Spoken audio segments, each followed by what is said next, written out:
सब खैरियत से होंगे। अल्लाह के फजलो करम से मैं भी खैरियत से हूँ। तो आज हम कारपोच में बैठ के बर्तन क्यों धो रहे हैं ये आपको इस वीडियो में बताएंगे, तो वीडियो को एंड तक लाजमी वॉच कीजिएगा।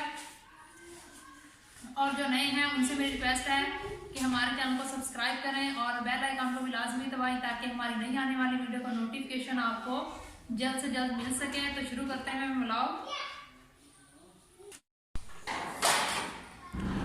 तो अब मैं आपको बताती हूँ कि हम यहाँ पे बैठ के बर्तन क्यों धो रहे हैं। तो उसकी वजह ये थी कि आज हमारा पानी हो गया था ख़राब, गीज़र भी ख़राब हो गया, वहाँ से भी पानी गर्म नहीं आ रहा था, तो इसीलिए टूटियों से भी पानी नहीं आ रहा था। तो प्लम्बर को कॉल किया भाई ने, वो पता नहीं अब कब आएगा, तो घर का सारा काम इसी तरह पड़ा था। तो इसीलिए मैंने सोचा कि यहीं पे बर्तन सारे रख के धो लेते हैं। इसीलिए मैंने टब में पानी भरा और यहाँ पे बैठ के मैंने बर्तन धोने शुरू कर दिए।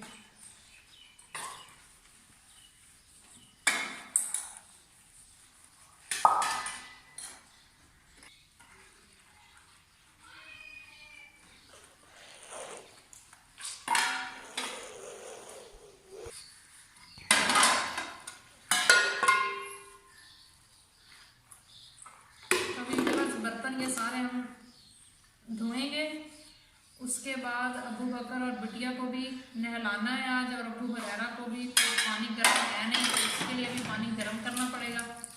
तो इसीलिए मैंने सोचा पहले बर्तन धो लेती हूँ, उसके बाद फिर बाकी जो काम पड़े हैं घर के वो करेंगे। अगर आपको हमारा व्लॉग अच्छा लगे तो इसमें लाइक का बटन लाजमी दबाइएगा।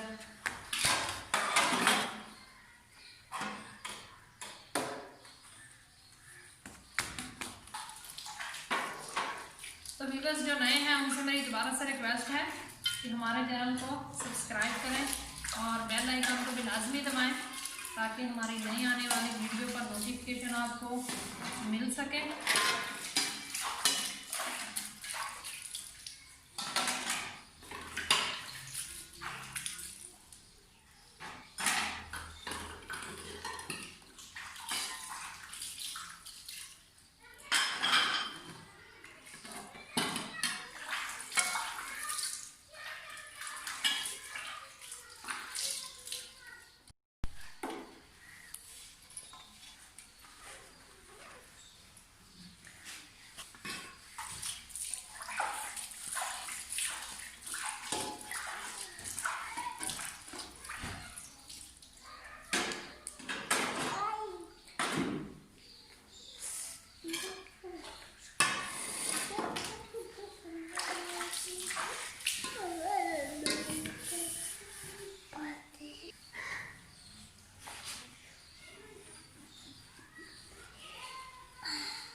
व्यूअर्स बर्तन हमने धो लिया, तो अब हम करते हैं घर का दूसरा काम। अगर आपको आज का ब्लॉग हमारा पसंद आया हो तो इसे लाजमी लाइक कीजिएगा और अपनी फैमिली के साथ, फ्रेंड्स के साथ शेयर कीजिएगा। और मैं दोबारा से रिक्वेस्ट करूँगी कि जो हमारे चैनल पर नए हैं, इस वक्त मुझे सुन रहे हैं, उन बहन भाइयों से कि हमारे चैनल को सब्सक्राइब कर लें और बेल आइकन को भी लाजमी दबाएँ।